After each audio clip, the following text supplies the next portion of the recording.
Teachers like us to our breaking point daily, and maybe make us consider quitting. Teaching is hard. If you're struggling, that's not because you're meant to do something else. In fact, I know that you were meant to be a teacher. An amazing teacher, in fact. And with a little help, you can do hard things. How do I know this? Because I'm just like you. And I am the person who least expected to become a teacher. Until I fell in love with teaching. I'm about to tell you something that might ruin our friendship before we even get to the point that you send me a friend request on Facebook. It's going to sound terrible, but please hear me out. The truth is, and this is going to sound awful, I never wanted to be a teacher because I didn't like kids. Not one bit. Don't get me wrong. I loved school. My cousin and I would play pretend school in our grandma's attic. Growing up, I had teachers who were inspiring. Many of my family members were teachers. But I wanted nothing to do with being a real teacher. I did not grow up in a house full of kids. I have only one sibling, and he's just 1 year younger than me. When all my friends were babysitting, I stayed home and read the Babysitters Club. I met my husband, Scott, when we were in high school. One of the first things I said to him was, I am never having kids. Never. He nearly broke up with me. So how did I end up a mother of 5 standing in front of 24 third graders I loved fiercely? It began during my sophomore year of college when I decided it was time to get serious and work toward a fancy career. I studied political science and loved it so much that I talked myself into going to law school and becoming a bigwig lobbyist in Washington, D.C. I worked hard. I received almost all A's and had a full load of classes each semester while working. I had the amazing opportunity to intern at the Arizona State Senate and then have a paper published in an academic journal on criminology. I graduated summa cum laude with honors and was accepted into a master's program for criminal justice.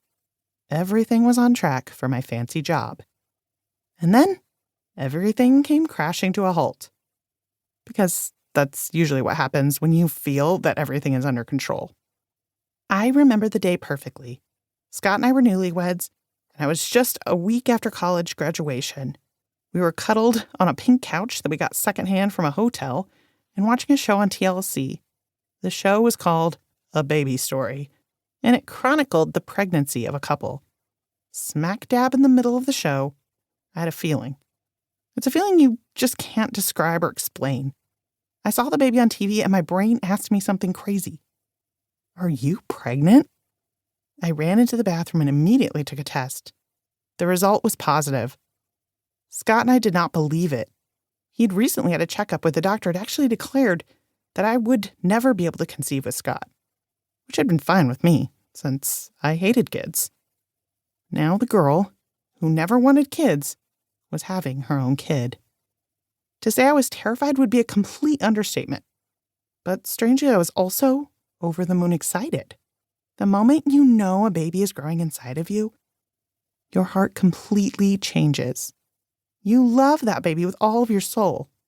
I might not have planned to have a child, but in that moment, everything changed, and I decided I would be the best mother ever. I spent the rest of the summer puking. Morning sickness is a complete lie. I was sick every moment of the day. In August, I had to make a huge decision.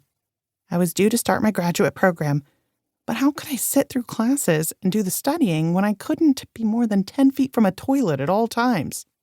With a heavy heart, I withdrew from school. When my son Kyler was born, I loved him more than I thought possible. I couldn't sleep at night because I was petrified that he would suddenly stop breathing. Once I got the hang of things, I thought about going back to school, but at the time I was already rushing home from work every day so that I could give him a bath and read my favorite picture book to him. He was the center of our world.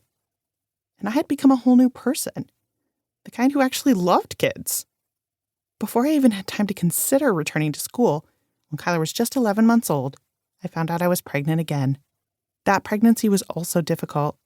The sickness was so bad that I landed myself in the hospital several times.